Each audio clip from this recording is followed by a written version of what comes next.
हरे कृष्णा। आज हम लोग श्रीमद् भगवद गीता के चौथे अध्याय के पहले श्लोक का अध्ययन कर रहे हैं। इसे हम लोग समझने का प्रयास कर रहे हैं।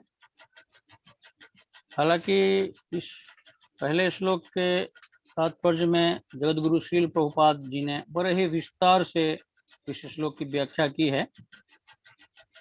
मुख्यतः इस श्लोक में श्रीमद् भगवद गीता का इतिहास का वर्णन किया गया है कि यह जो श्रीमद् भगवद गीता है कितना पुरातन है, कितना ये आज भी इस कलिकाल में भी कितना ये प्रासंगिक है, और ये त्रेता युग में भी, द्वापर में भी कितना प्रासंगिक था उतना आज भी है।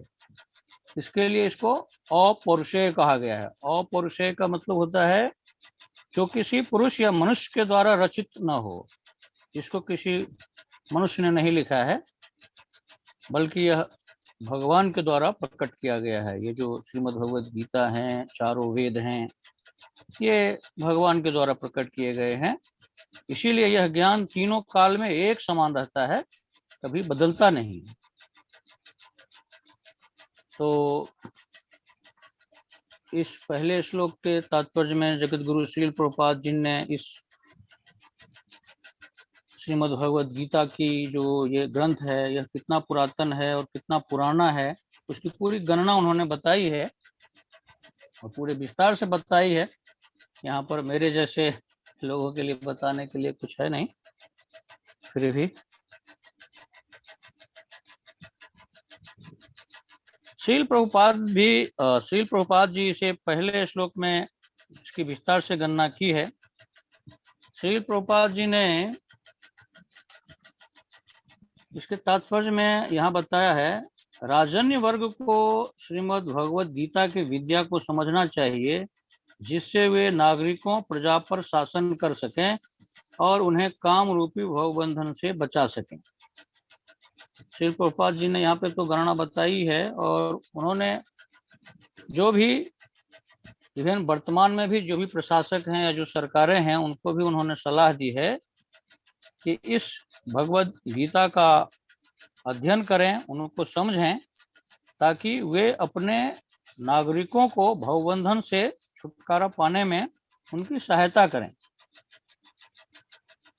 जहाँ तक मुझे ज्ञात है, मैंने सुना है कि ब्रिटिश में तो ये पाठ्य पुस्तक में भी शामिल कर लिया गया है, ब्रिटेन गवर्नमेंट में।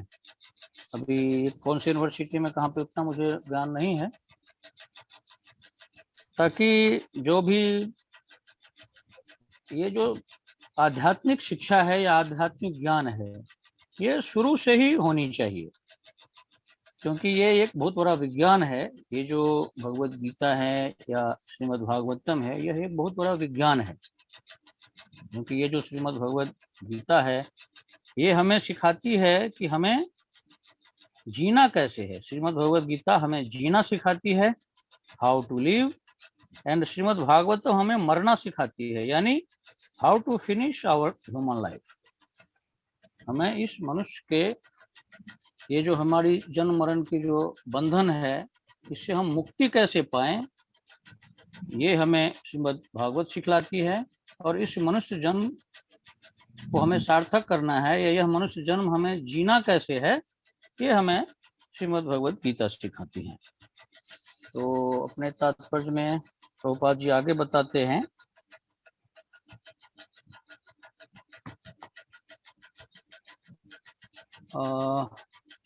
ये आगे आपने तो तात्पर्य में सब लोगों ने सुना ही है कि भगवान श्री कृष्ण ने सबसे पहले श्रीमद् भगवद गीता विवस्वान यानी सुखदेव भगवान को सुनाया था। विवस्वान ने इसे मनु को सुनाया, मनु ने इसे अपने पुत्र इक्ष्वाकु को सुनाया था, जो भगवान श्री राम के पूर्वज थे। इसके आगे प्रभुपाद जी बताते हैं, सूर्य सभी लोकों का राजा है तथा सूर्यदेव विवस्वान सूर्य ग्रह पर शासन करता है, जो ऊष्मा तथा प्रकाश प्रदान करके अन्य समस्त लोकों को अपने नियंत्रण में रखता है। सूर्य कृष्ण के आदेश पर घूमता है और भगवान कृष्ण ने विवस्वान को भगवत गीता की विद्या समझाने के लिए अपना पहला शिष्य चुना। इसमें जो मुख्य पॉइंट है, सूर्य कृष्ण के आदेश पर घूमता है। जैसे आप सबों को पता होगा कि जितने भी सारे देवता हैं, चाहे वो इंद्र हो, ब्रह्मा हो, वायुदेव हो, अग्निदेव हो, चंद्रमा हो या सूर्य हो, ये सारे भगवान के आदेश पर ही काम करते हैं और इन्हें भगवान से ही शक्ति प्राप्त है। जैसे सूर्य में जो प्रकाश है वो भगवान के द्वारा प्रदत्त है। अग्निदेव में जो दाहकता है, यानी आग जो होती है अग्नि, उसमें जो दाहकता है उसमें भगवान की शक्ति है। और चंद्रमा में जो शीतलता है वो भी भगवान की ही शक्ति है। ये देवताओं में अपनी कोई शक्ति नहीं होती है, ये भगवान की शक्ति से ही ये लोग शक्तिमान बनते हैं। जैसा कि आप लोगों ने सुना होगा, श्रीमद् भागवतम में इसका वर्णन है। ये जो मान सम्मान और अहंकार की बीमारी जो है, यह इस पृथ्वी लोक या इस मृत्यलोक तक ही सीमित नहीं है, यह इंद्रलोक और ब्रह्मलोक तक की बीमारी है। जैसा कि आप लोगों ने पढ़ा होगा श्रीमद् भागवतम में कि एक बार ब्रह्मा जी को भी ये अहंकार हो गया था, जिसका वर्णन श्रीमद् भागवतम में ये ब्रह्म विमोहन लीला में है, जिसमें ब्रह्मा जी भगवान श्री कृष्ण के सारे ग्वाल सखा और बछड़े चुराकर अपने ब्रह्मलोक को ले जाते हैं। क्योंकि उनको एक बार भ्रम हो गया था, जब उन्होंने भगवान श्री कृष्ण को अपनी बाल लीला करते समय देखा, जब वो अपने सखा मधुमंगल के जूठे कर ही उसे लेकर के खा रहे थे, तो उनको भ्रम हो गया था कि क्या ये जूठा खाने वाला भी कोई ब्रह्म हो सकता है क्या। सारी कथा आप लोगों को मालूम होगी। तो फिर भगवान श्री कृष्ण ने ब्रह्मा जी के इस अहंकार को चूर किया था। इसी प्रकार एक बार इंद्र भगवान को भी अहंकार हो गया था। जैसा कि आप लोग जानते हो गए, गोवर्धन लीला में भगवान ने इंद्र के इस अहंकार को चूर किया था, मान मर्दन किया था। जब उन्होंने सारे ब्रज को डुबा देने की संकल्प ली थी भगवान इंद्र ने, तो गोवर्धन लीला करके भगवान श्री कृष्ण ने इंद्र भगवान के अहंकार को चूर किया था। यानी ये जितने भी देवताएं हैं, ये भगवान के श्री कृष्ण के अधिकारी के रूप में है, ऑफिसर के रूप में नियुक्त किए गए हैं इस प्रकृति के कार्यों को संचालन करने के लिए। और इस पृथ्वी लोक के जितने भी प्राणी हैं, उनकी जो जीवन यापन करने के लिए, प्राण रक्षा के लिए जितनी सारी चीजों की आवश्यकता होती है, इसकी जो पूर्ति है, इसका जो संचालन है, ये सारी देवी देवता मिलकर के करते हैं। लेकिन कभी कभी जब इन देवताओं को यह अहंकार हो जाता है कि मैं ही सब कुछ हूँ और मेरे से बड़ा कोई नहीं है, तब तक भगवान श्री कृष्ण आकर के उनके मान का मर्दन करते हैं, उनके अहंकार को चूर करते हैं।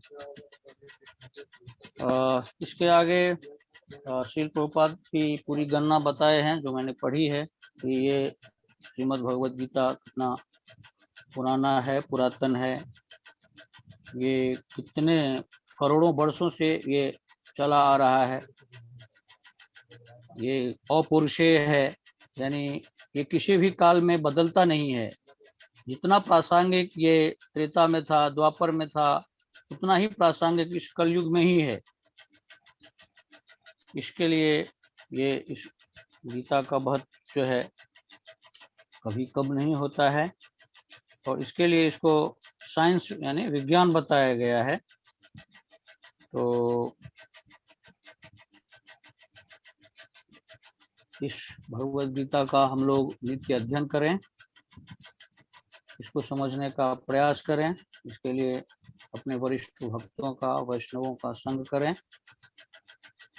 और मेरा भी यही आग्रह है वरिष्ठ भक्तों और संतों से कि जितना मैंने इस तात्पर्य को पढ़ा या समझा, उतना मैंने यहाँ पे वर्णन किया। और इसके आगे जो वरिष्ठ भक्त हैं, वैष्णव हैं उपस्थित यहाँ पे, वो कुछ इसके बारे में कहें।